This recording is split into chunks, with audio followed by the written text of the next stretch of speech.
Assalamualaikum warahmatullahi wabarakatuh. Seperti biasa saya akan membahas alur cerita dari Against the Sky Supreme ya guys. Sebelum ke pembahasan jangan lupa, like, comment and subscribe ya. Yuk tanpa basa-basi lagi kita langsung ke pembahasannya, di episode sebelumnya.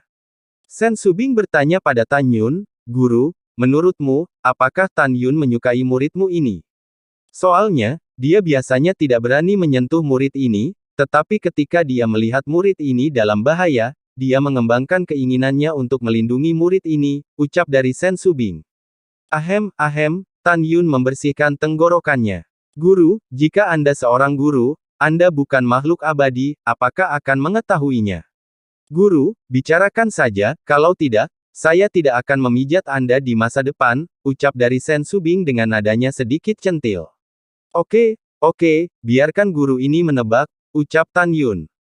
Setelah itu, Tan Yun pura-pura berpikir, dan kemudian berkata, "Guru tahu, bahwa Anda adalah 9 wanita cantik Xianmen, mungkin Tan Yun bocah bau ini, benar-benar mencintaimu sedikit," ucap dari Tan Yun. "Oh, benarkah?" Sen Subing menggigit bibir bawahnya, dan berkata dengan gelisah, "Saya tidak menyangka bahwa guru bahkan akan tahu tentang 9 keindahan dari Sekte Abadi, ini benar-benar mengejutkan murid. Guru, aku ingin bertanya lagi, jika sekarang ada aku, Mu Mengyi, dan Zhongwu Xiao, menurutmu siapa kami yang paling cantik?" ucap dari Sen Subing. Sen Subing selalu ingin mendengar Tan Yun berkata secara langsung, dia dan keduanya wanita paling cantik. Karena sesungguhnya, wanita itu, menyukai kecantikan. Mendengar itu, Tan Yun tertawa dan berkata, "Saya belum pernah melihat Zhongwu Xiao dan Mu Mengyi, bagaimana saya sebagai guru bisa menilainya," ucap dari Tan Yun. Lalu setelah itu, Sen Subing dan menjentikkan jarinya. Segera, di depan Tan Yun, dua pentakel kekuatan spiritual berubah menjadi Mu Mengyi dan Zhongwu Xiao. Lalu Sen Subing meninggalkan punggung Tan Yun dan berdiri dengan bayangan Xiao dan Mu Mengyi. Sen Subing tersenyum dan berkata, "Guru, Anda harus memberi kami peringkat," ucap dari Sen Subing. Tan Yun tertegun, "Anak magang, mengapa Anda tiba-tiba membandingkan dirimu dengan dua murid hari ini?" ucap dari Tan Yun. "Guru, bagaimana Anda tahu jika menjadi seorang gadis? Bukankah normal untuk membandingkan kecantikan dengan wanita lain?" Sen Subing tersenyum, "Guru, Anda harus memberi tahu aku siapa di antara kami yang paling indah dengan hati nuranimu," ucap dari Sen Subing. "Hahaha, bagus karena guru tidak mengerti Mu Mengyi dan Zhongwu Xiao, maka guru akan menilai berdasarkan penampilan kecantikannya," ucap dari Tan Yun berkata dengan lantang. Sen Subing cemberut dan berkata dengan tidak puas, "Guru, Anda harus memberi peringkat, jika tidak murid akan mengabaikan Anda." "Murid tidak akan marah, saya akan mendengarkan apa yang guru katakan," ucap dari Sen Subing. Di bawah kain kasa bernafas kura-kura, mata Tan Yun memancarkan sedikit kelicikan, dan nadanya menegaskan, "Muridku adalah yang paling cantik," ucap dari Tan Yun.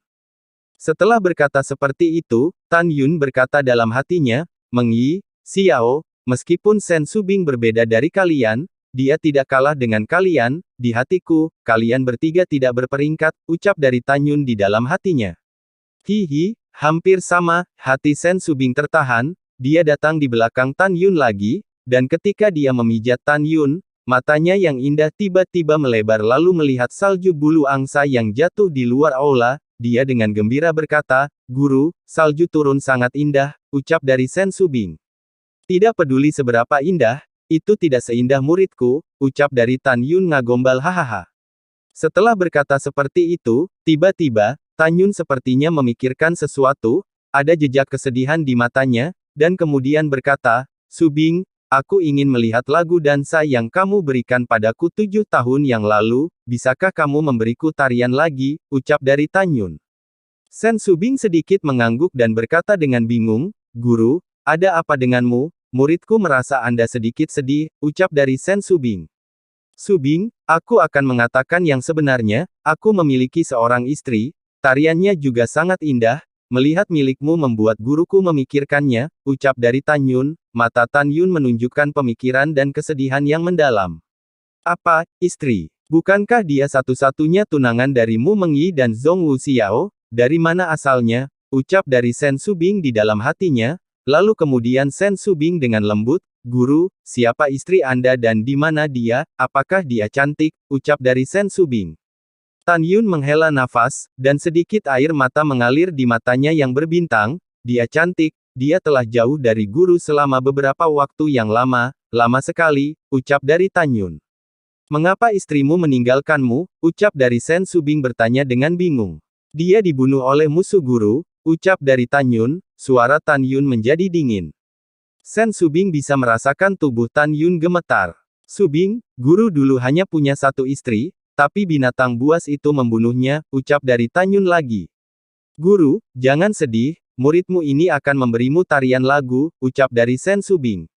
Dengan ragu, Sen Subing berubah menjadi bayangan emas dan menyapu keluar dari istana abadi, menari dengan anggun dan ringan di puncak-puncak terbang.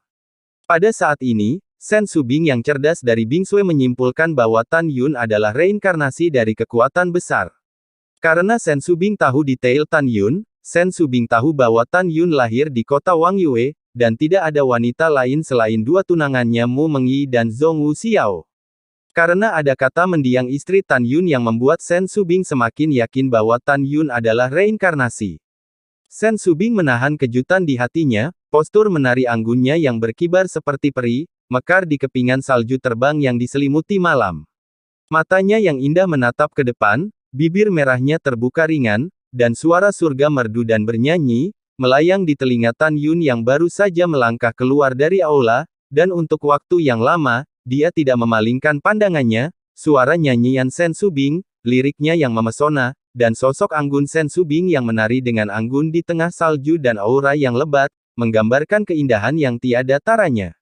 Tan Yun menatap kosong ke arah Sen Subing, dengan air mata berlinang di matanya yang berbintang. Tan Yun sepertinya melihat adegan istri satu-satunya menari untuknya di salju yang turun di puncak alam dewa ketika Tan Yun masih menjadi makhluk tertinggi Hongmeng di masa lalu. Baik tarian maupun liriknya sama persis dengan Sen Subing. Tan Yun bahkan curiga bahwa Sen Subing adalah reinkarnasi dari istrinya. Namun, Tan Yun mendekati Sen Subing berkali-kali, tetapi Tan Yun tidak pernah menemukan jejak reinkarnasinya. Tan Yun memejamkan matanya, hatinya terpelintir seperti pisau, lalu Tan Yun bergumam, "Aku sudah pergi begitu lama, tapi aku satu-satunya yang tersisa." Kekejaman tidak seperti gairah dan kepahitan, 1 inci bernilai ribuan utas, ucap dari Tan Yun dari dalam hatinya sambil menghela nafas. Setelah Tan Yun menghela nafas, Tan Yun mendengar suara yang menyenangkan di telinganya. Nona Qianglou Yuyu pergi, meninggalkan tuannya sendirian untuk menghancurkan hatinya. Hidup tidak ada habisnya, dan tidak ada penyesalan, Tuan tidak boleh terluka, jangan sedih, ucap dari Sen Subing bernyanyi. Di akhir lagu, tarian berhenti, Sen Subing melayang seperti peri emas di salju, dan terbang ke bawah di depan Tan Yun. Sen Subing berkata dengan lembut, "Guru, murid ini berpikir bahwa kamu adalah orang dengan banyak kekhawatiran. Jika kamu merasa sedih, bisakah kamu memberitahu murid ini?" ucap dari Sen Subing. Suara serak datang dari mulut Tan Yun, "Apakah ada anggur?" ucap dari Tan Yun.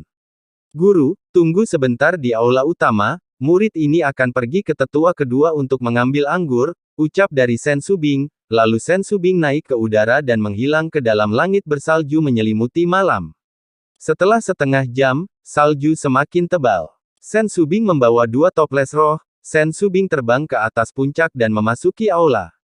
"Guru, anggurnya ada di sini," ucap dari Sen Subing. Setelah Sen Subing meletakkan toples anggur di atas meja batu giok, dia meraih tutup toples dengan jari gioknya dan berkata, "Guru, mari kita istirahat malam ini saat kita mabuk," ucap dari Sen Subing. "Oke." Tan Yun mengambil anggur yang lain. Setelah toples anggur bertabrakan dengan Sen Subing, Tan Yun memasukkan toples itu ke dalam kain kasa dingin pernapasan kura-kura dan menuangkannya ke mulutnya. Sen Subing menarik napas dalam-dalam, tampak berani, tetapi terus mengalir ke bibirnya seperti kekesalan. Ketika Sen Subing mengangkat kepalanya tinggi-tinggi dan minum, Tan Yun hanya melihat keberaniannya, tetapi tidak melihat air matanya jatuh ke dalam toples anggur setetes demi setetes. "Tan Yun, aku tidak tahu sampai hari ini bahwa aku hanya pengganti mantan istrimu di hatimu. Mungkin, aku bahkan tidak menghitungnya sebagai pengganti," gumam dari Sen Subing. Hati Sen Subing menangis, dan air matanya mengalir jatuh di toples anggur, dicampur dengan anggur dan meminumnya ke dalam perut. Pada saat ini, Tan Yun berhenti minum, dia melihat Sen Subing minum, tetapi Tan Yun merasakan sakit hati lagi di hatinya. Karena mantan istrinya, ketika minum bersamanya, juga dengan berani memegang toples anggur di depannya tanpa sikap anggun, dan membiarkan dirinya minum dengan bebas. Pada saat ini, Tan Yun yang sedih, tidak menggunakan kekuatan spiritual miliknya untuk menahan erosi roh ketika sebotol anggur masuk ke perutnya. Dan Sen Subing mabuk dan matanya yang indah penuh dengan air mata. Lalu setelah itu, Tan Yun tiba-tiba berdiri dengan terhuyung-huyung, memeluk Sen Subing di tangannya, dan menekan Sen Subing ke tanah. Tan Yun akan mencium bibir merah Sen Subing melalui kain kasa bernapas kura-kura ketika Sen Subing pingsan. Sen Subing samar-samar mendengar suara Tan Yun yang terputus-putus. "Suaner, aku sangat merindukanmu. Aku sangat merindukanmu," ucap dari Tan Yun yang mabuk.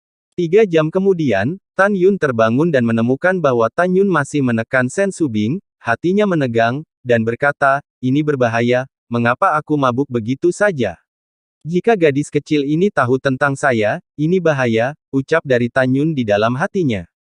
Lalu, Tan Yun buru-buru bangkit, memeluk Sen Subing, yang tertidur, dan datang ke kamar kerja di lantai 2, meletakkan Sen Subing di sofa, dan meninggalkan sepucuk surat dan pergi. Tan Yun menginjak pedang terbang dan menembak ke dalam salju yang gelap, melepas kain kasa bernapas kura-kura, dan menembak ke arah lembah peri nomor 4 tempat Huang Fuyu berada. Di kamar kerja, Sen Subing perlahan membuka matanya. Sen Subing tahu bahwa Tan Yun bangun lebih awal. Setelah itu, Sen Subing mengingat apa yang dikatakan Tan Yun, sebelum dia pingsan, dan berkata, "Suaner, apakah itu mendiang istrinya?" ucap dari Sen Subing bergumam pada dirinya sendiri, tiba-tiba kesedihan yang tak dapat dijelaskan mengamuk di hatinya. Setelah Sen Subing mendengar nama Suaner, Sen Subing merasa sangat sedih karena suatu alasan. "Saya tidak dapat menahan diri dengan kesedihan, dan ada rasa sakit yang tak dapat dijelaskan di hati saya, Suaner. Kenapa aku merasa sedih saat mendengar namamu?" ucap dari Sen Subing, dan air mata bingung Sen Subing jatuh di pipinya. Apa yang Sen Subing bahkan tidak tahu adalah bahwa pada saat ini, ada titik cahaya putih seperti sebutir beras di belakang pikirannya. Di titik terang ini, ada peti mati es yang seputih salju. Ada 9 burung dewa kuno yang hidup, burung phoenix yang diukir di peti mati es. Itu terlihat seperti peti mati es 9 phoenix. Setelah beberapa saat sakit hati, Sen Subing membuka amplop itu, tetapi Sen Subing melihat kata-kata di atas amplop itu, "Guru akan pergi selama 2 tahun. Selama periode ini, jika Tantai Zongde membawa sesuatu kepadamu untuk, tolong bantu saya untuk menerimanya terlebih dahulu," ucap dari Tan Yun melalui surat. Pada saat ini, malam itu sunyi dan salju berdesir. Wosh! Tan Yun terbang ke lembah abadi nomor 4, melangkah ke aula alat roh, dan berteriak, "Saudara Huang Fu, aku sudah membuatmu menunggu lama, aku di sini," ucap dari Tan Yun. Setelah berbicara, Tan Yun datang ke lantai 2, ketika Tan Yun akan mendorong pintu dan masuk, tiba-tiba, suara panik Huang Fuyu datang dari dalam, "Saudara Tan, kamu tidak bisa masuk, kamu harus menunggu di luar," ucap dari Huang Fuyu. "Oke," Tan Yun mengerutkan kening dan tidak mendorong pintu terbuka, dan tidak jadi masuk. Pada saat ini, di sofa di kamar, Huang Fuyu mengenakan pakaian cabul, dan ketika dia bangun dengan tergesa-gesa, dadanya bergetar karena bangga. "Ini sangat berbahaya, tampaknya di masa depan, saya harus membuat larangan di lembah. Tan Yun ini benar, saya membiarkan orang menunggu sepanjang malam, ini semua sudah hampir subuh," ucap dari Huan Fu berkata diam-diam, dan Huan Fuyu membuka pintu dengan tatapan hangat.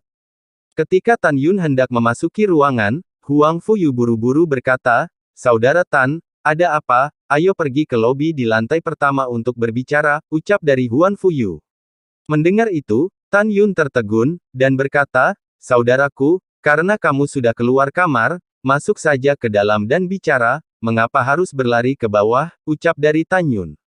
"Saudara Tan, kamu tidak tahu apa-apa, saudaraku yang saleh terobsesi dengan kebersihan, baik pria maupun wanita tidak bisa masuk ke kamarku, tolong maafkan aku," ucap dari Huang Fuyu. Huan Fuyu mendorong Tan Yun yang tertekan menuju lobi di lantai pertama. "Saudaraku, Kita tidak perlu pergi ke lobi, Tan Yun melambaikan tangannya dan berkata, terakhir kali Master Sekte menjelaskan kepadaku untuk memberimu latihan, dan sekarang aku telah menyiapkan latihan untukmu, ucap dari Tan Yun sambil mengeluarkan batu giok dari cincin penyimpannya dan menyerahkannya kepada Huang Fuyu, lalu kemudian Tan Yun berkata, ada metode latihan yang cocok untuk atribut kuno dan atribut cahayamu. Setelah kamu menghafal metode latihan, ingat untuk menghancurkan slip batu giok. Jangan tunjukkan kepada siapapun, ucap dari Tan Yun. Apakah sangat misterius? Huang Fuyu mengerutkan kening. Oke, aku akan mengingatnya, ucap dari Huang Fuyu. Baiklah, kalau begitu aku tidak akan mengganggumu, kamu bisa istirahat, ucap dari Tan Yun. Setelah Tan Yun dan Huang Fuyu mengucapkan selamat tinggal, Tan Yun pergi. Huang Fuyu dengan penasaran mengambil batu giok dan memasuki ruangan. Ketika kesadaran spiritualnya memasuki slip batu giok, tubuhnya bergetar, dan kejutan yang dalam keluar dari matanya. Hun Fuyu melihat sebuah praktik yang disebut, Kitab Suci Kuno Guangming, tertulis di slip batu giok. Ada dua kekuatan magis besar dalam kitab suci kuno tentang cahaya. Z. Yang pertama, sayap suci yang cerah. Setelah mengolah kitab suci cahaya kuno, kekuatan cahaya dan kekuatan kuno dapat digabungkan bersama untuk membentuk pola cahaya suci, dan sayap cahaya suci dapat dipadatkan di bagian belakang. Sayap suci dibagi menjadi 2 sayap, 4 sayap, 6 sayap, dan 12 sayap. Setelah memadatkannya menjadi 2 sayap dengan pola cahaya suci, mereka dapat memiliki kemampuan untuk terbang. Tidak hanya itu, tetapi sayap suci juga akan menjadi tidak bisa dihancurkan saat ranah meningkat. Tipe kedua, seni pedang abadi. Seni pedang ini menggabungkan kekuatan cahaya dan kekuatan kuno, dan kekuatannya tidak ada habisnya. Teknik yang sangat kuat, ucap dari Huang Fuyu sangat bersemangat sehingga dia tidak bisa menahan diri untuk mengeluarkan suara wanitanya. Menahan kegembiraannya, Huang Fuyu tidak lagi merasa mengantuk, jadi dia duduk bersila di sofa, dan mulai berlatih dalam keadaan ekstasi. 2 hari kemudian, di ruangan itu bergetar seperti riak di air, dan kekuatan kuno yang kental seperti susu yang penuh dengan napas kuno menembus keluar dari tubuh Huang Fuyu. Segera setelah itu, kekuatan cahaya putih murni yang memancarkan nafas dewa melonjak keluar dari tubuhnya yang duduk bersila. Dalam sekejap, kekuatan cahaya dan kekuatan kuno menyatu, membentuk pusaran sekitar 10 kaki di atas kepalanya. Saat pusaran berputar dengan cepat, kekuatan kuno dan kekuatan cahaya mulai menyatu. 6 jam kemudian, tidak ada bintang di malam hari. Pusaran di atas kepala Huang Fuyu, ketika berhenti berputar, berubah menjadi untaian pola suci yang cerah seperti helai rambut. Sayap suci memadat, ucap dari Huang Fuyu. Huang Fuyu membuka matanya, dan ada kegembiraan di matanya yang jernih. Segera, ribuan pola suci yang cerah bergegas menuju punggungnya, dan dalam sekejap mata, mereka berubah menjadi sepasang sayap yang panjangnya 10 kaki. Sayapnya sangat halus dan samar-samar terlihat jelas, akan butuh waktu untuk mengubah virtual menjadi nyata. Hihi, bisakah aku benar-benar terbang, ucap dari Huang Fuyu sangat senang, dan sepasang sayap suci di punggungnya mulai mengepak. Huang Fuyu melayang ke udara, terbang keluar dari aula utama, dan melayang di langit malam yang gelap. Sungguh kecepatan yang sangat cepat, ucap dari Huang Fuyu, tawa bersemangat Huang Fuyu terdengar di langit malam. Pada saat ini, pada tingkat ke-9 dari alam pemurnian jiwa, dia jelas merasa bahwa meskipun sayap suci hanya hantu, itu juga 10% lebih cepat dari kecepatan bertarung pedangnya. Pada saat yang sama, di lembah abadi awan beku. Lembah abadi nomor 1 adalah kediaman Tan Yun. Nomor 2 adalah kediaman Mu Mengyi, nomor 3 adalah Nangong Ruksue, nomor 4 adalah kediaman Huang Fuyu. Pada saat ini, api unggun di lembah abadi nomor 1 bergoyang. Tan Yun, Mu Mengyi, Zhongwu Xiao, dan Sue Zian mengobrol sambil makan barbeque. Sue Zian tiba-tiba berteriak, kakak ipar. Sustermu, Suster Xiao, lihat, sepertinya aku melihat manusia burung terbang di atas lembah peri kita, kemana dia pergi, ucap dari Sue Zian. Sue Zian mengangkat kepalanya, menatap langit malam yang gelap, dan bergumam, aku baru saja melihatnya dengan jelas, ucap dari Sue Zian di dalam hatinya. Tan Yun menatap langit malam, dan barusan dia juga dengan jelas menangkap adegan Huang Fuyu terbang di langit malam, dan Tan Yun tidak bisa menahan perasaan terkejut, dan berkata, saudara Huang Fu tidak hanya memiliki bakat 2 tingkat, tetapi juga memiliki bakat dan pemahaman kultivasi yang sangat baik. Dia benar-benar memadatkan sepasang sayap suci yang terang hanya dalam 3 hari, ucap dari Tan Yun di dalam hatinya.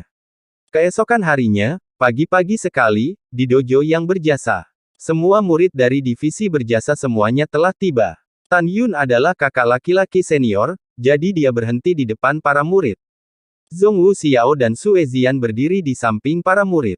Saudara Tan, terima kasih atas latihanmu, aku sangat berterima kasih, ucap dari Huan Fuyu. Suara syukur Huang Fuyu datang dari belakang telinga Tan Yun. Tan Yun melihat ke belakang dan tersenyum cerah, ini semua milikmu, kamu tidak harus sopan, ucap dari Tan Yun. Diam, ucap dari Sen Subing, yang mengenakan gaun emas panjang, berdiri di atas kehampaan, matanya tertuju pada lebih dari 3.800 murid di alam pemurnian jiwa, dengan ekspresi serius, kemudian berkata, nanti, tetua kedua akan mendistribusikan latihan sesuai dengan atribut kalian. Sebelum memiliki latihan, kalian harus bersumpah bahwa kalian tidak akan memberikan latihan kepada siapapun di luar divisi berjasa, termasuk anggota keluargamu. Mengerti, ucap dari Sen Subing. Para murid di tingkat pemurnian jiwa berkata serempak, murid mengerti, ucap dari para murid. Sen Subing memandang Luo Fan, semua orang ikuti Luo Fan dan bersumpah, ucap dari Sen Subing. Mendengar ini, Luo Fan mengubah tangan kanannya menjadi jari pedang, menunjuk ke langit, dan berteriak, murid ini bersumpah, jika metode latihan ini diteruskan secara pribadi kepada siapapun, aku akan dihukum dan mati, ucap dari Luo Fan. Kemudian, semua murid di alam pemurnian jiwa bersumpah serempak. Pada saat berikutnya, Sen Qingfeng selesai membagikan latihan dan menasihati, latihan di tangan kalian dibagi menjadi 3 bagian, atas, tengah, dan bawah. Siapapun yang menyelesaikan bagian atas, datang kepada kepala untuk bagian tengah, baiklah, mundur, ucap dari Sen Qingfeng. Setelah para murid di alam pemurnian jiwa melakukan latihan dan pergi dengan penuh semangat, Sen Qingfeng membuka 10 menara ruang waktu biji sesawi kelas atas dan 30 kelas atas. Setelah itu, lebih dari 4.000 murid dari tingkat ke-7 alam jiwa janin hingga kesempurnaan agung jiwa janin memasuki menara ruang waktu dengan penuh semangat. Tan Yun memandang Mu Mengyi dan Zhong Wu Xiao dengan penuh kasih sayang, dan berkata, sampai jumpa 2 tahun lagi, ucap dari Tan Yun. Iya, kedua gadis itu tersenyum, dan segera, bersama dengan Sue Zian, Nangong Ruksue, dan Huang Fuyu, menginjak pedang terbang dan mereka menembak ke lantai 108 dari menara ruang waktu biji sesawi yang luar biasa. Wosh! Mereka langsung muncul di lantai 108 menara. Ketika berjalan ke arahnya, suara yang menyenangkan datang dari belakang, Tan Yun, saya berharap Anda menjadi lebih kuat dalam 2 tahun, ucap dari Sen Subing. Tan Yun menoleh dan berdiri di langit, Tan Yun melihat Sen Subing membungkuk dan berkata, murid tidak akan mengecewakan pemimpin, ucap dari Tan Yun. Pada saat yang sama, di ranah rahasia Xianmen dan Mai, di aula yang megah. Tetua keempat Lu Yi, yang sedang duduk bersila, merasakan hembusan angin segar bertiup, dan dia tiba-tiba membuka matanya, tetapi melihat kepala dan Mai Sekte Suci, Gongsun Yangchun, keluar dari udara tipis dari aula. Lu Yi buru-buru bangkit dan berkata dengan hormat, murid telah melihat guru, ucap dari Lu Yi. Iya, Gongsun Yangchun, dengan mata muram berkata, Sen Subing mengkhianati dan Mai, dan Tan Yun membunuh kepala divisi alkemia pintu dalamku dan tetua ke-8 pintu dalamku. Masalah ini telah membuat marah orang-orang di atas divisi alkimia kita, dan mereka telah memerintahkan guru untuk menyingkirkan Sen Subing dan Tan Yun sesegera mungkin, terutama Tan Yun, ucap dari Gongsun Yangchun. Lu Yi berkata dengan sungguh-sungguh, guru, sekarang Sen Subing, Tan Yun, meringkuk di alam rahasia divisi berjasa, dan divisi berjasa memiliki Tantai Long yang bertanggung jawab, bagaimana cara membunuhnya, ucap dari Lu Yi. Gongsun Yangchun berkata dengan muram, bahkan jika Sen Subing dan Tan Yun tidak meninggalkan alam rahasia perbuatan berjasa, Anda dapat menggunakan Tiaohu untuk meninggalkan gunung dan memimpin ular keluar dari lubang. Ingat, paling lama 1 tahun, aku harus mendengar berita kematian Tan Yun dan Sen Subing. Selama kamu melakukan ini dengan baik, guru akan mengangkatmu ke jabatan orang suci, mengerti, ucap dari Gongsun Yangchun. Mendengar ini, Lu Yi dengan bersemangat menundukkan kepalanya, "Terima kasih atas kultivasimu, murid mengerti," ucap dari Lu Yi. Pada saat yang sama, di alam rahasia divisi artefak berada. Seorang pria parubaya dengan hidung bengkok dan wajah tanpa ekspresi melangkah ke aula kepala Immortal Gate Vessel. Saat kepala divisi artefak melihat pria parubaya itu, matanya melebar tiba-tiba, dia bersujud ketakutan, dan gemetar, "Murid bersujudlah kepada leluhur," ucap dari kepala divisi artefak. Dua tetua artefak Xianmen terbunuh di alam rahasia artefak. Anda tidak dapat menemukannya. Sekarang, seorang murid dari divisi berjasa berani menyerang tetua ketiga pintu dalam divisi artefak ketika memilih murid dari pintu dalam. Ini sungguh memalukan divisi artefakku. Hal-hal yang tidak berguna, ingatlah untuk dewa, jika Tan Yun dan Shen Subing tidak mati, Anda akan meminta maaf kepada dewa, ucap dari pria tua itu. Setelah suara itu jatuh, pria parubaya itu menghilang seketika. Murid mengerti, kepala divisi artefak berkeringat, gemetar, dan bersujud, murid dengan hormat mengirim leluhur, ucap dari kepala divisi artefak. Setelah leluhur artefak pergi, kepala divisi Advik berdiri dengan pipi merah dan meraung, "Tan Yun, kau bajingan kecil, kau membunuh cucuku, dan sekarang kau telah mempertaruhkan nyawaku, aku bersumpah bahwa kamu akan dihancurkan menjadi puluhan ribu keping," ucap dari kepala divisi artefak, lalu setelah itu, dia memerintahkan bawahnya. "Lakukan segala kemungkinan untuk membunuh Shen Subing dan Tan Yun." "Oh, tidak, bunuh saja orang-orang dari divisi berjasa ketika kamu melihatnya," ucap dari kepala divisi artefak. "Baik bawahan saya mengerti," ucap dari bahawanya itu, dan kemudian pergi. Pada saat ini, Fang Changhai benar-benar marah. Pada saat yang sama, dia dipaksa untuk tidak melakukan apa-apa, jadi dia harus mengirim tentaranya yang mati untuk membunuh Tan Yun dan Shen Subing, sehingga dia bisa kembali ke leluhur. Wanita bernama Yu Ying barusan adalah pemimpin orang mati Fang Changhai, dan pada saat yang sama, orang mati itu bukan murid Huang Fu Shengzong.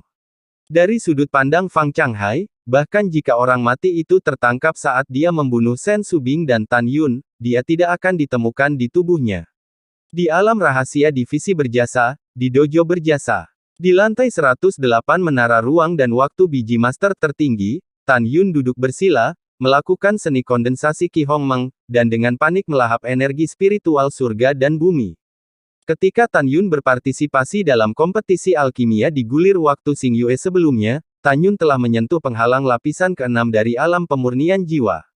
Pada saat ini, dia berlari menuju dunia dengan seluruh kekuatannya, 3 jiwa langit dan bumi, cangkang jiwa padatkan, dalam benak Tan Yun, 3 jiwa di benaknya terpisah menjadi tirai tipis. 5 hari kemudian, tirai tipis membatu seperti kulit telur putih. Cangkang jiwa rusak, dan 3 jiwa muncul bersama. 3 cangkang jiwa meledak pada saat yang sama, dan 3 jiwa Tan Yun keluar dari pikirannya. Setelah memasuki kolam pikiran Tan Yunnya mereka memasuki Hongmeng ke-6 duduk bersila di dalam rahim. Kemudian, dalam tahun-tahun yang panjang, Tan Yun memisahkan jiwa dari jiwa Tianchong, jiwa Ling Hui, jiwa Qi, jiwa Li, jiwa Pusat, jiwa Jing, dan jiwa Ying, dan menyempurnakannya menjadi jiwa janin Hongmeng ke-6. Dalam perjalanan waktu, Tan Yun seperti patung batu yang tidak bergerak. Ketika Tan Yun memasuki menara selama 4 tahun, tiba-tiba, rambutnya beterbangan, dan Tan Yun memancarkan aura pemurnian jiwa tingkat ke-6. Dalam sekejap mata, 6 tahun kemudian, aura tirani muncul dari tubuhnya. Gelombang turbulen terpancar keluar, menyebabkan kekosongan di menara besar muncul celah ruang yang saling bersilangan. Seolah-olah Tan Yun telah memasuki alam pemurnian jiwa tingkat ke-7. Pada saat ini, dia tidak mengolah tubuh hegemoni Hongmeng, tetapi masih melahap energi spiritual langit dan bumi, berlari menuju alam. Sejak Tan Yun memasuki menara, pada tahun ke-18, Tan Yun, yang duduk seperti batu, tiba-tiba membuka matanya, dan kegembiraannya melampaui kata-kata. Om. Segera, aura tirani yang tak tertandingi menyebar dari tubuhnya ke sekitarnya. Dalam sekejap, ruang di sekitarnya seperti cermin besar, tidak mampu menahan aura yang mengamuk, dan menjadi terfragmentasi, seolah-olah akan runtuh kapan saja. Tidak buruk, mulut Tan Yun melengkung menjadi senyum menawan dan mendominasi, siapa yang tahu bahwa nafas lapisan ke-8 pemurnian jiwaku sebanding dengan nafas seorang kultivator di alam roh lapisan pertama, pada akhirnya dari pelatihan, seharusnya tidak ada masalah untuk melompati dan membunuh kultivator tingkat kedua dari alam jiwa, ucap dari Tan Yun. Pada awalnya, Tan Yun memasuki alam tingkat kelima dari tingkat ketiga pemurnian jiwa di gulir waktu Xing Yue. Sekarang telah dipromosikan dari tingkat kelima ke tingkat ke-8. Saat maju ke tingkat keempat, kelima, keenam, ketujuh, dan ke-8 dari alam pemurnian jiwa, masing-masing akan memiliki kesempatan untuk mengontrol cairan ilahi Hongmeng dan mengolah tubuh hegemonik Hongmeng. Artinya, sekarang Tan Yun bisa mengendalikan cairan primordial 5 kali untuk meredam tubuhnya. Tubuh hegemoni Hongmeng telah memasuki tahap minor orde ketiga dari tahap orde ketiga awal setelah penempaan Tan Yun terhadap 3 jiwa di jurang pemakaman para dewa. Sekarang hanya perlu 3 kesempatan untuk mengendalikan cairan ilahi Hongmeng, dan setelah menyelesaikan penempaan 7 jiwa di langit, roh kebijaksanaan, dan jiwa, mereka dapat memasuki tahap tingkat ketiga. Setelah Anda menyelesaikan tempar kekuatan, mayat pusat, dan mayat, Anda dapat memasuki tahap puncak. Pada saat itu, setelah menyelesaikan penempaan jiwa heroik dan 8 meridian, Anda dapat memasuki tahap awal dari urutan keempat. Pada saat ini, Tan Yun duduk bersila, masuk ke dalam meditasi, datang ke jantung Hongmeng yang tergantung di tengah kolam spiritual, dan memasuki dunia Hongmeng. Tan Yun seperti penguasa dunia Hongmeng yang luas, berdiri di udara, menghadap ke cairan surgawi Hongmeng yang seperti lautan, memikirkan rasa sakit dari mengolah hegemoni Hongmeng selanjutnya. Tan Yun mengambil napas dalam-dalam dan berkata dengan mata tegas, kekuatan, aku menginginkan kekuatan yang tak tertandingi.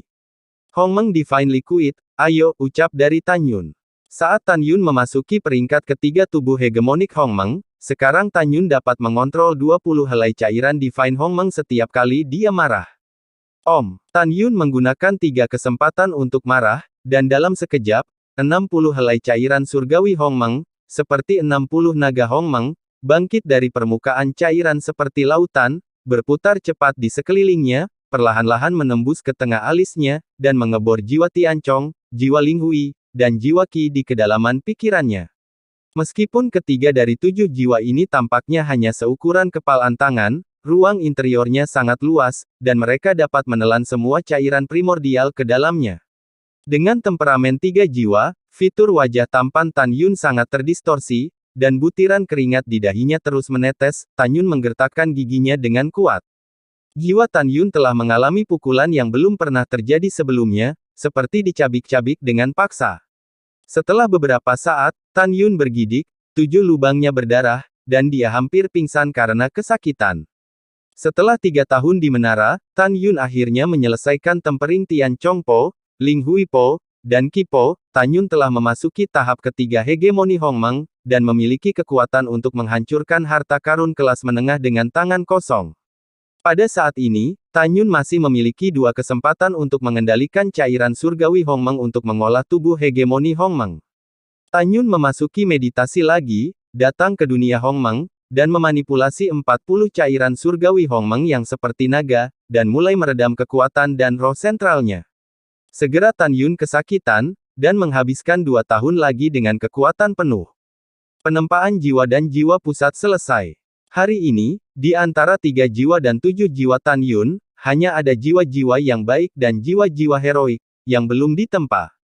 Selanjutnya, Tan Yun hanya perlu dipromosikan ke tingkat ke-9 pemurnian alam jiwa, dan kemudian Tan Yun akan menyelesaikan pemurnian jiwa terlebih dahulu, dan kemudian Tan Yun dapat menyelesaikan tahap daceng tingkat ketiga, dan dengan demikian memasuki puncak tingkat ketiga. Pada saat ini, Tan Yun menghitung waktu dan telah menghabiskan 23 tahun di menara. Menurut rasio waktu 1:18, 1 tahun 3 bulan 11 hari telah berlalu di dunia luar. Mari kita lihat seberapa kuat jiwaku karena kekuatanku telah meningkat pesat, ucap dari Tan Yun. Mata Tan Yun penuh harapan, dan rambutnya terbang, dan pilar cahaya spiritual yang tak terlihat keluar dari puncak menara, dan melesat ke langit. 800 mil, 1500 mil. Setelah dengan cepat melampaui 2000 mil di tingkat ketiga penyempurnaan jiwa, itu terus meluas dengan cepat menuju langit. Itu tidak berhenti sampai 4800 li di langit. Untuk mengetahui kekuatan jiwa kultivator tingkat kedua dari alam jiwa ilahi, itu dapat mencakup radius 5.000 mil. Jelas, Tan Yun, yang berada di tingkat ke-8 pemurnian jiwa, sekarang sekuat alam jiwa ilahi tingkat kedua. Lalu setelah itu, bagaimanakah kelanjutan ceritanya? Next di episode berikutnya ya. Wassalamualaikum warahmatullahi wabarakatuh.